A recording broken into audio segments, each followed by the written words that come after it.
Hello, and welcome to Wisdom and Wealth. If you are enjoying the content that we bring you, take a quick moment to like or subscribe to the channel. Your support helps us to continue providing content designed to help you lead a happier, healthier, and more fulfilling life, especially during these later stages in life. Have you ever felt like you've been carrying something for far too long? A weight that doesn't quite belong to your body, but rather clings to your heart? Perhaps it's a silent pressure, a persistent feeling that has followed you across the years, weaving its way through moments of joy, moments of sorrow, and through those quiet, personal experiences that no one else witnessed. This weight might stem from a variety of sources. Perhaps it arose from the expectations placed upon you, by others, or even more powerfully, by yourself. Maybe it's rooted in loss, the lingering ache of what was and is no more.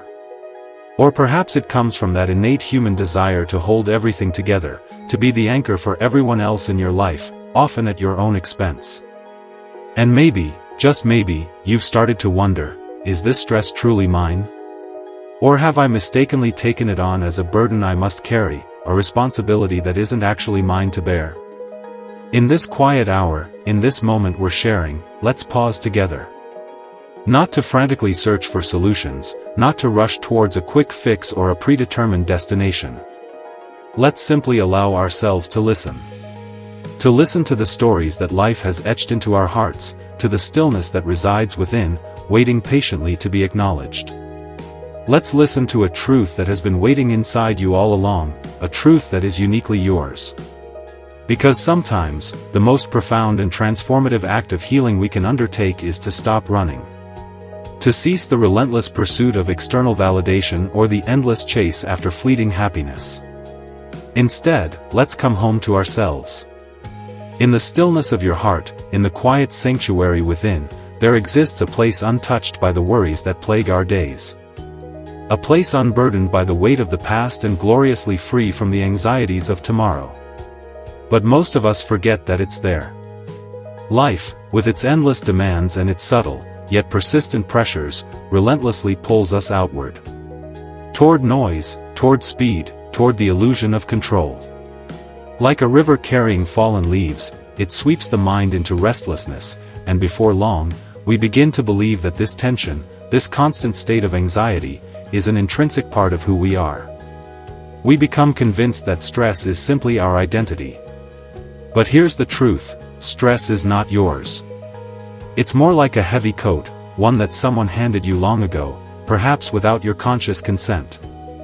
And you've worn it for so many years, through so many seasons of life, that you've almost forgotten you have the power to take it off. And yet, you can. There is a way. To help guide us through this, let's look to a Zen story. It tells of a young monk named Riku, who traveled across Japan, seeking peace. He visited countless temples, studied diligently with great teachers, meditated under the silent moonlight, and even fasted for weeks on end. But despite all his efforts, he still felt anxious, perpetually tired, and weighed down by an invisible burden. One evening, weary and disheartened, he sat at the foot of an old master. The master said nothing to him, offered no profound pronouncements, only presented him with a teacup. As the tea was poured, the liquid overflowed, spilling onto the floor. "Why are you overfilling it?" Riku asked, surprised. The master smiled knowingly, and replied, "Like this cup, you are full of your own thoughts, your own worries, and your own expectations. How can I offer you peace if you have no room left to receive it?" That night, Riku wept.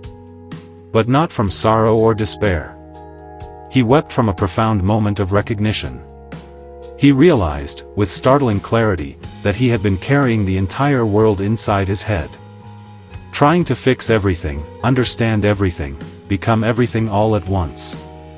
And in doing so, he had completely forgotten how to simply be. How often do we do the same? Perhaps you wake up each morning with a weight already sitting heavily on your chest. Thoughts of what must be done, who you must be for others, how the day might unfold, swirl around you like a storm. There's no visible enemy in sight, yet your body tenses as if under attack. Your heart races, your breath becomes short and shallow. Know that this is not weakness. This is your mind, in its own way, trying to protect you from what it doesn't fully understand. Modern psychology calls it anticipatory stress. Your body prepares for imagined threats in the same way it would prepare for real ones. It doesn't differentiate between being chased by a tiger and worrying about your grown child's silence, or anxiously awaiting the results of a medical test. And so, your body tightens, floods with cortisol, stiffens the joints, and clouds the clarity of thought. But what if the first step wasn't to fight the stress, to try and wrestle it into submission? What if, instead, it was to question its very ownership? You weren't born worried. Observe a baby. The way it cries when hungry, then laughs moments later, completely free from the weight of the past or the fear of the future. It simply is, fully present in each fleeting moment. Over time, we learn differently. We are taught to plan, to expect, to brace ourselves for the inevitable challenges.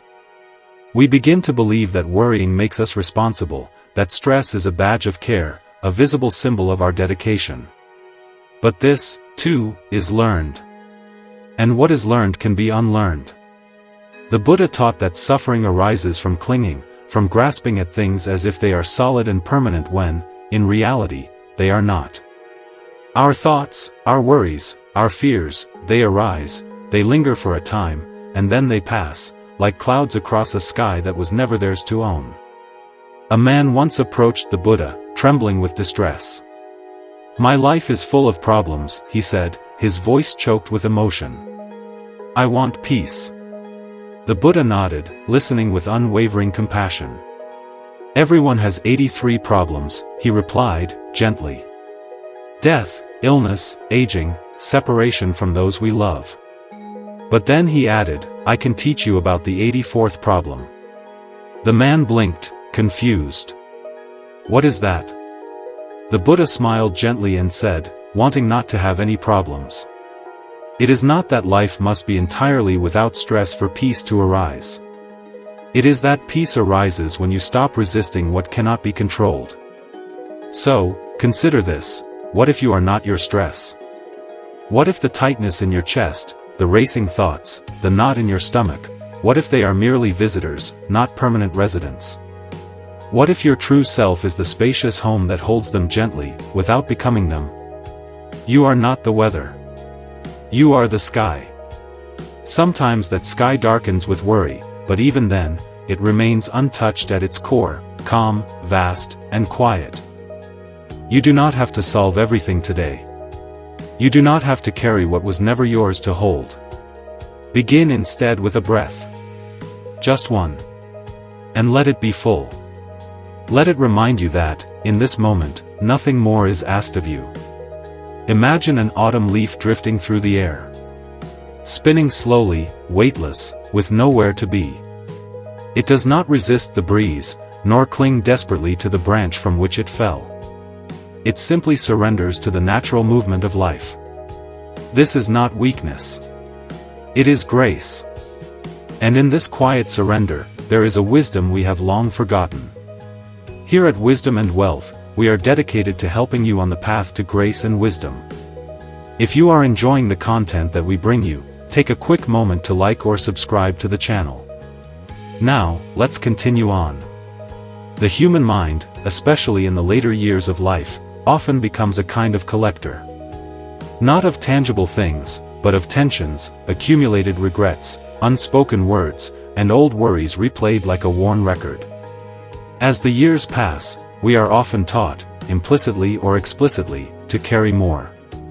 The weight of a spouse's illness, the lingering echo of a friend's absence, the feeling that we must remain strong even as our bodies ask us to rest. We shoulder it all silently, thinking that if we let go, we will somehow disappear, become irrelevant, or be seen as weak. But the truth is, you do not vanish when you release what no longer serves you. You return. There is a story of an elderly woman named Claire, who lived alone after her husband passed away. Her days were quiet, but not peaceful. She filled them with to-do lists, errands, and calls to her children, anything to silence the unease that lingered like background noise. One morning, her neighbor invited her to sit in her small backyard garden. Just sit, no plans, no forced conversation. Claire resisted at first. "I don't have time," she said, automatically. "There's always something that needs doing." But something in the neighbor's stillness, a quiet invitation, softened her resistance, and she reluctantly agreed. For the first few minutes, her mind whirled. Shouldn't she be folding laundry? Checking the mail? But then she noticed the wind moving gently through the trees, the sun warming her face, the way her body softened without any conscious effort. She realized she hadn't allowed herself to truly do nothing in years. Not really. And in that stillness, something within her exhaled, a quiet, almost imperceptible release. Letting go does not mean giving up. It means giving space. In Buddhism, there is the teaching of anicca, impermanence. Everything arises and passes away. Joy, sorrow, health, confusion, even stress. The trouble is not that we experience these things, it is that we expect them to stay. We cling to the good moments, trying to hold them still, and we push away the bad, hoping they will disappear. And in doing so, we create suffering on top of pain. But what happens when we allow things to come and go, like guests in our home? A gentle awareness begins to bloom, like watching clouds drift across the sky without naming them, judging them, or trying to control their movement. You begin to notice the space between thoughts, the pause between breaths, and in that space, something quiet and profound emerges. A sense of presence that needs nothing added and nothing removed. Psychologists now echo what the Buddha taught thousands of years ago: mindfulness reduces the brain stress response. But beyond the scientific evidence, mindfulness is an invitation to return to this moment fully. To take your attention off the story, the endless mental chatter, and place it gently on the breath, the body, the now. Right now, in this moment, can you sense the chair beneath you? The rhythm of your breathing? The sounds that arise and fade in the distance? This is not just awareness, it is intimacy with life. Ask yourself gently, what am I holding on to right now that is tightening my heart? Is it a conversation I replay endlessly in my head? A fear I can't name but always feel lurking beneath the surface? A belief that I must always be busy, useful, and strong? And if you can name it, can you begin, even slightly, to loosen your grip? There is an old Zen phrase, let go, or be dragged. Not as a warning, but as an invitation. Because holding on to stress, trying to control the uncontrollable, pulls us farther from peace. But letting go, even for a breath, is like setting down a bag we didn't know we were carrying. Stress is not yours. It's a shadow passing through. You are the light. So, take a moment.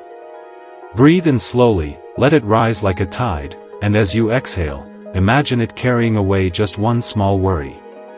Nothing grand, nothing monumental, just a soft release. You don't need to fix your whole life. You just need to allow this moment to be enough. If you are getting value from this video, take a moment to like or subscribe to the channel. Don't forget to leave a comment, and let us know what resonates with you the most. In a quiet monastery nestled in the mountains of Korea, there lived a monk known simply as Heen. He was old, his back curved like a question mark, his hands weathered as bark. And yet, when he walked, there was something effortless about him. Visitors often remarked that he seemed untouched by time, as if peace lived in his very bones. One young traveler, heavy with the burdens of a recent divorce and the illness of a parent, asked the monk his secret. Heen simply smiled and said, "I carry nothing." The traveler, confused, pressed further, "But what about your past? Your losses? Your mistakes?" Heen turned toward a stone wall and traced its moss with a finger. "They visit, but they do not stay. I welcome them, then bow as they leave." There is something remarkable about the human spirit when it learns not to cling. And yet, letting go is not about forgetting. It's about loosening the thread that ties your identity to what happened. For so many people, especially in the later seasons of life, stress is not caused by the present moment but by memory. The memory of what might have been if you'd chosen differently. The memory of someone you loved slipping away too soon. The memory of promises broken, words left unsaid, doors never opened. But a memory is not a home. You cannot live there. Imagine walking through a field with a backpack. At first, the weight seems manageable. A few stones, grief, disappointment, uncertainty. But over the years, you add more, regrets, responsibilities, guilt. No one sees the load, but you feel it every morning, every sleepless night. The Buddha called this dukkha, often translated as suffering, but it also means unease, misalignment, friction. And so, the question is not whether life will bring burdens. It will. The question is how tightly are you clinging to them? A man in his 70s, recently retired, once shared how he struggled with sudden emptiness. Without the structure of work, he felt invisible. I thought I was just tired, he said, but I was actually grieving. Grieving the version of myself who always had somewhere to be. He began practicing mindfulness meditation, not to chase peace but to sit with his discomfort. In doing so, he discovered something he had never noticed before, the sound of the wind through the blinds, the way his breath slowed when he stopped needing to rush, the subtle joy of watching light shift across his living room floor. These moments weren't grand, but they were real. And in their quiet, something began to mend. You, too, may be grieving. Not a person, perhaps, but a version of yourself, the one who could do more, lift more, give more. And that grief may disguise itself as restlessness, irritability, or chronic tension in your shoulders. But beneath all of it is a single truth: you're allowed to change. You're allowed to slow down. And you are not failing by needing rest. Stress tells you to push harder. Compassion invites you to soften. Buddhism teaches that everything is interconnected, that no feeling arises in isolation. Your stress is not just from now, it is a lifetime of patterns, of stories, of roles you had to play. But here is the freedom: awareness changes everything. Right now, try this: close your eyes for a moment and feel your body. Really feel it. Not the thoughts about your body, but the sensations. Is your jaw tight? Is your neck stiff? Is your heart asking for gentleness? You are not a machine. You are a field of sensations, emotions, stories. And none of them are final. Even the heaviest waves rise and fall. Even the deepest wounds begin to close when we stop picking at them. The next time stress visits, don't push it away. Don't try to solve it all at once.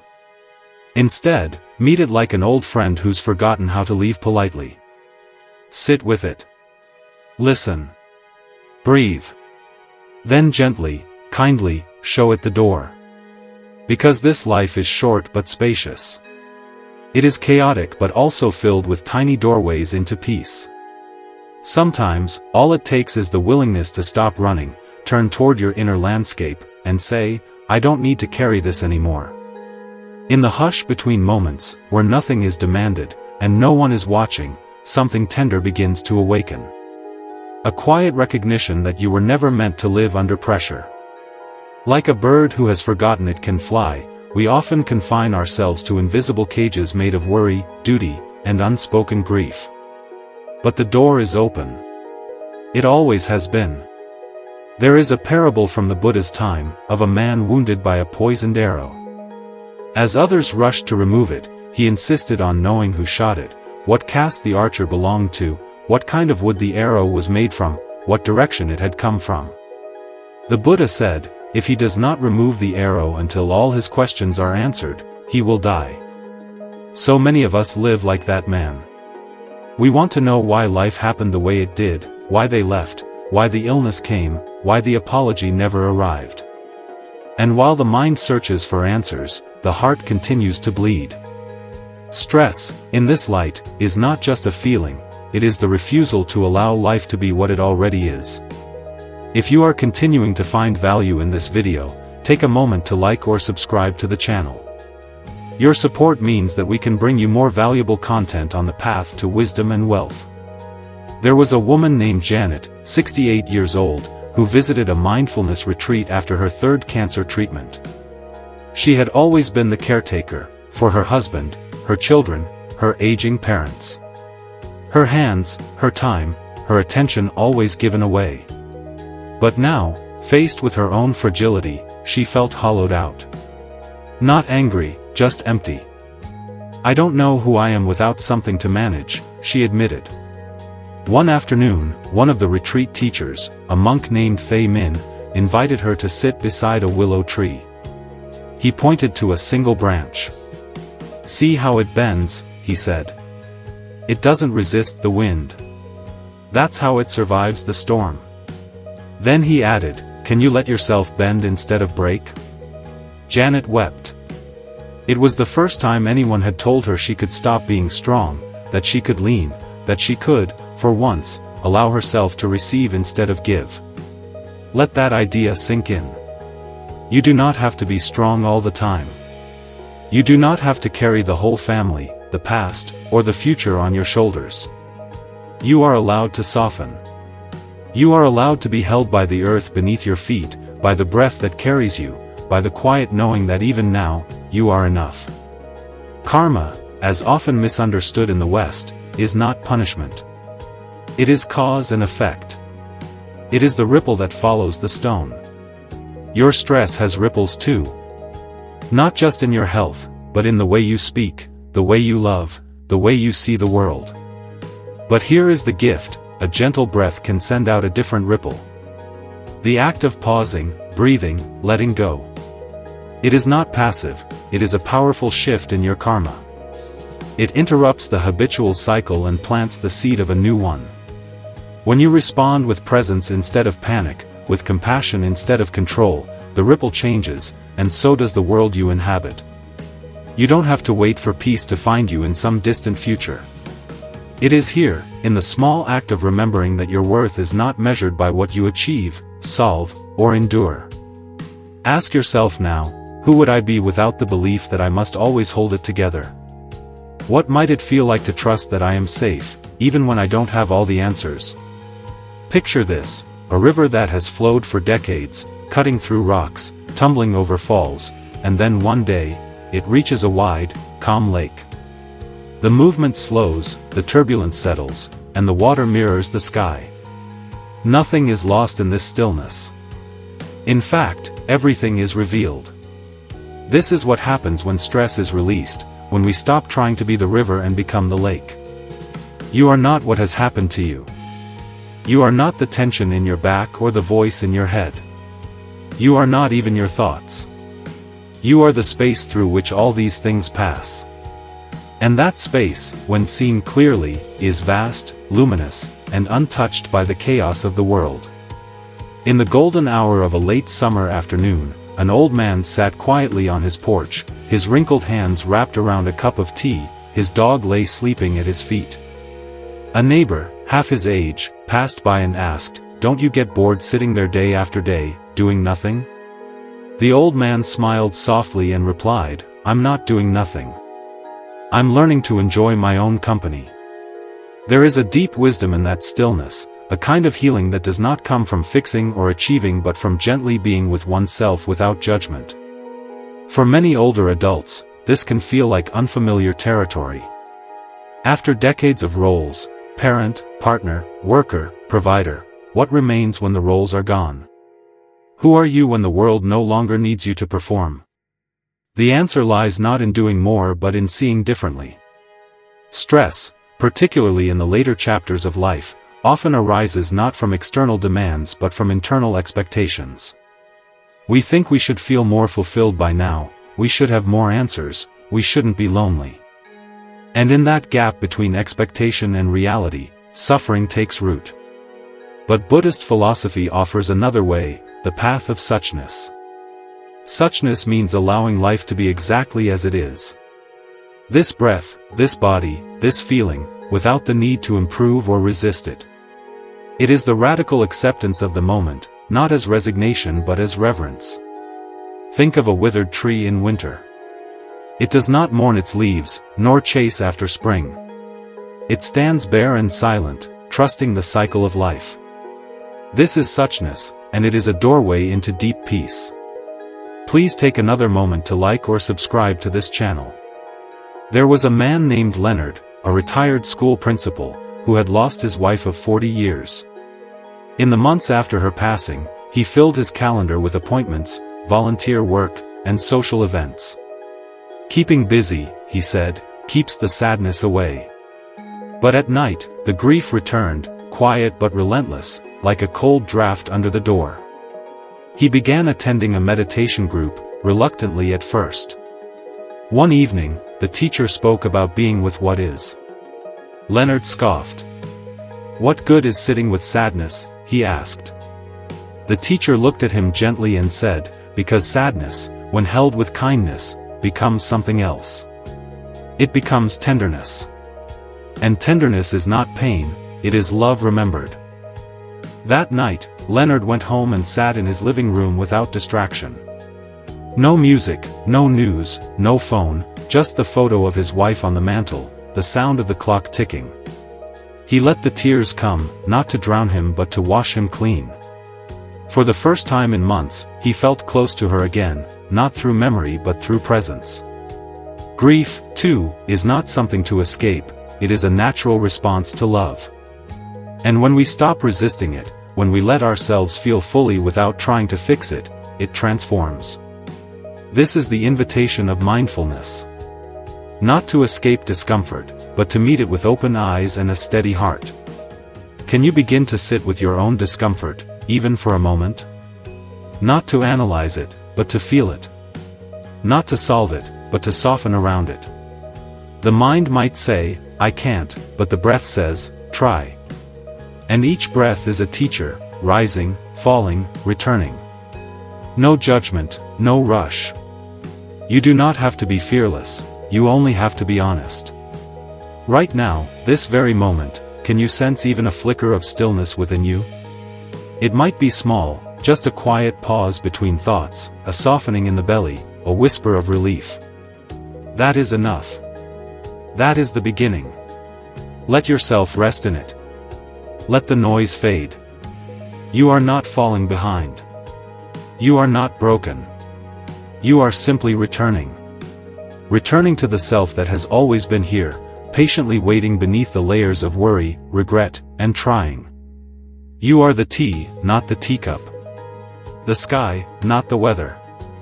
The presence, not the performance.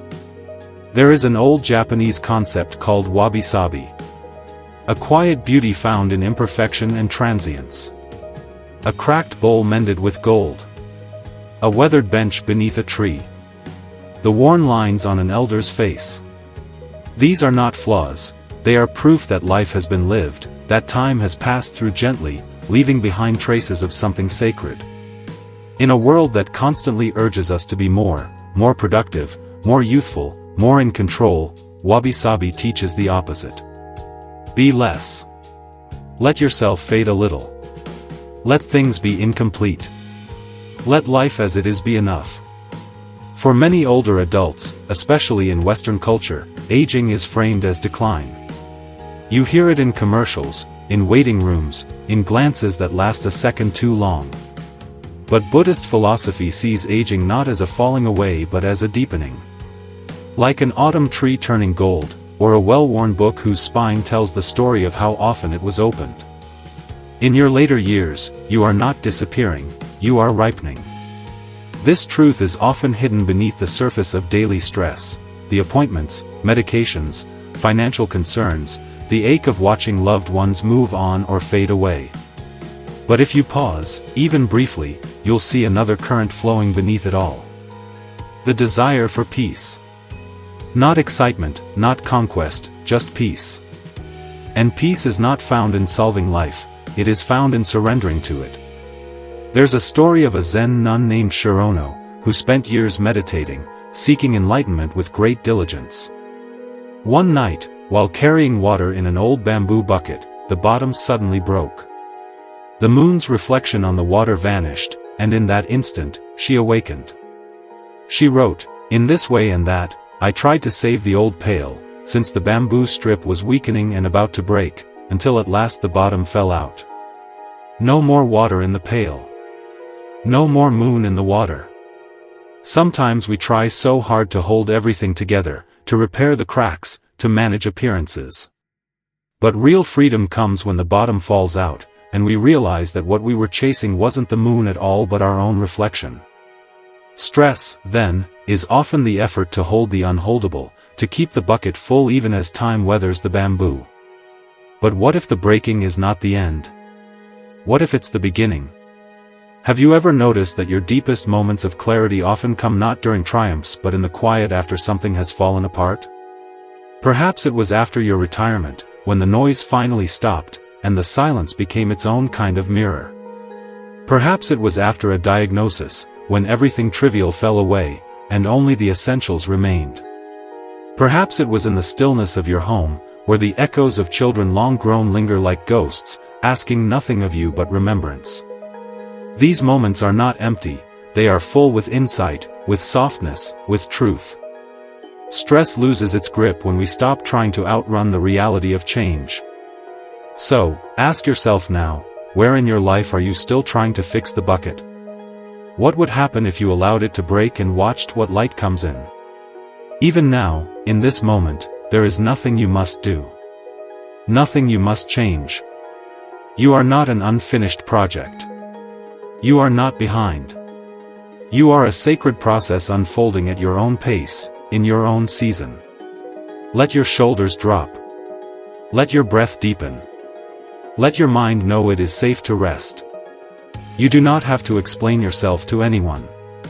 You do not need to have all the answers. You are allowed to be here, exactly as you are, tired, healing, human, and slow. Slowly, like mist rising from the ground at dawn, a gentle kind of peace may emerge.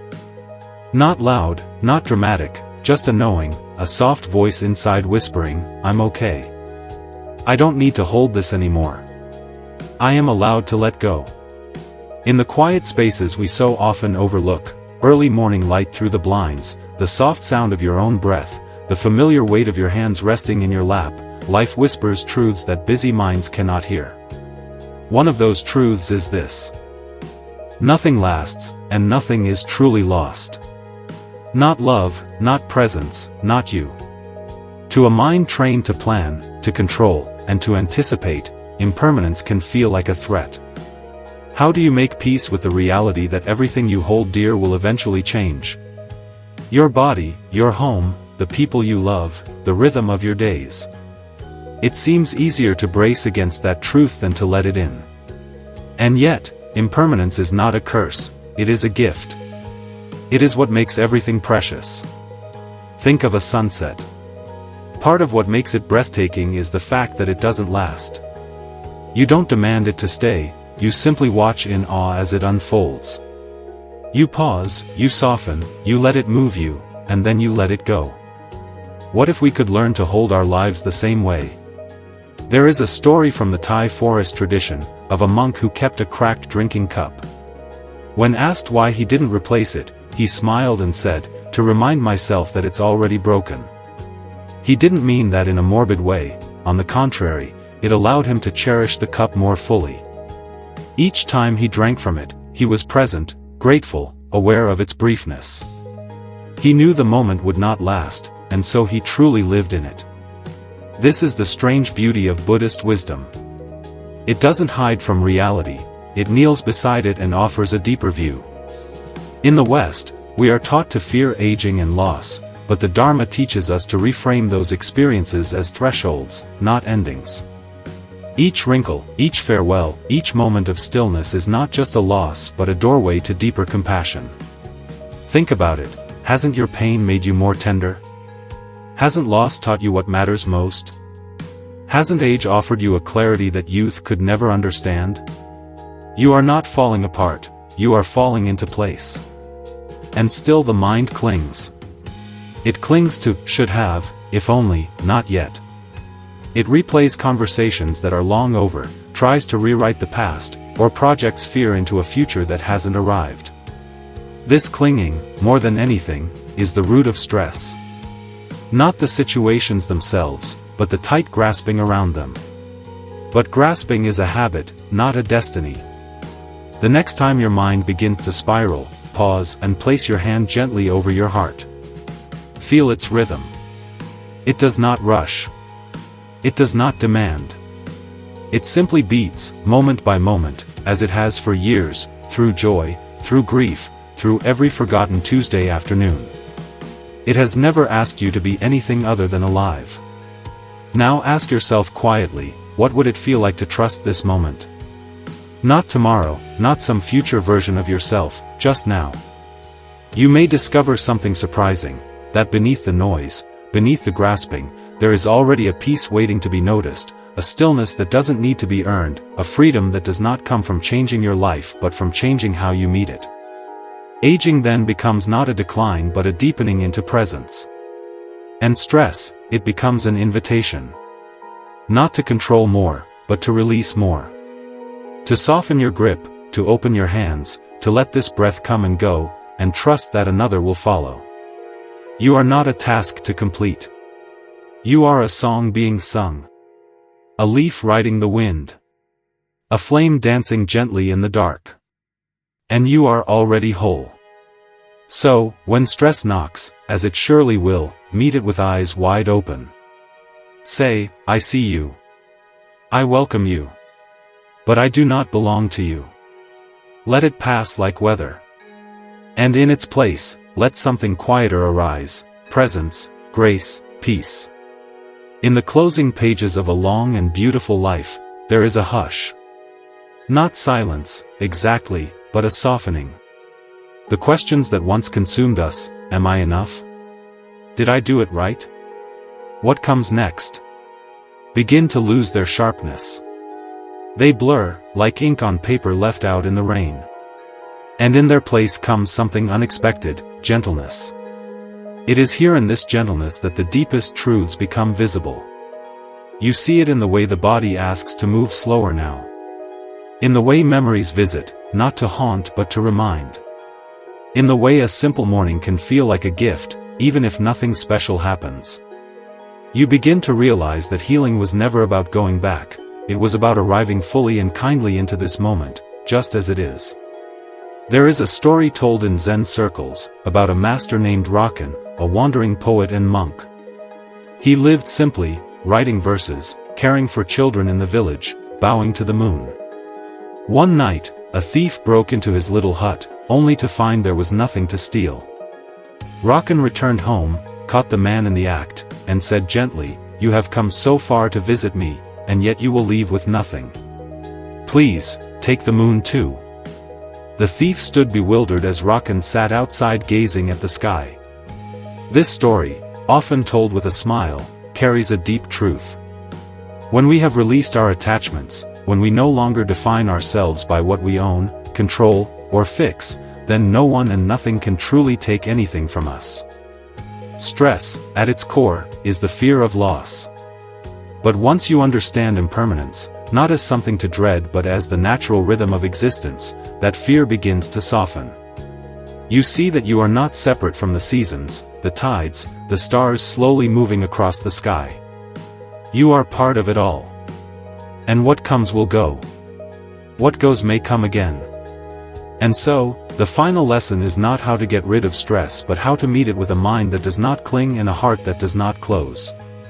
The Buddhist path is not a road of escape but of return. Return to the breath. Return to compassion. Return to the quiet truth that you were never broken, only distracted. Now is the time to rest. Not just the body, but the soul. To forgive the self who did their best with what they knew. To release the pressure to become more and instead recognize the sacredness of what already is. If there are regrets, let them be teachers, not punishments. If there are aches, let them be reminders that you are still alive. If there are things left unsaid, speak them now, even silently, even to the wind. You are not too late. Not for peace. Not for healing. Not for love. In fact, it is only now, in the richness of your maturity, that you can truly begin to see that life was never about avoiding stress or pain, it was about remembering who you are beneath it all. A being of awareness, of compassion, of light. The person who has learned to love themselves no longer fears losing anything. So here you are, after all these years of holding on. Perhaps you're finally ready to release. Not everything at once, not perfectly, just one breath at a time. You are not the weight you've carried. You are not the past that shaped you. You are not the fear that lingers at the edge of change. You are the one who can choose to soften now. Let the regrets rest. Let the noise fade. Let this moment be enough. Because peace doesn't come when life gets easier. It comes when you stop needing it to be anything other than what it is. And in that stillness, something quiet awakens. A kind of freedom no one can take from you. The person who has learned to love themselves no longer fears losing anything. Now, before we conclude, and before you move on with your day, subscribe to this channel. Also, click the like button, and leave a comment or question so that we can bring you more of the content that helps to bring both wisdom and wealth. Thanks for watching.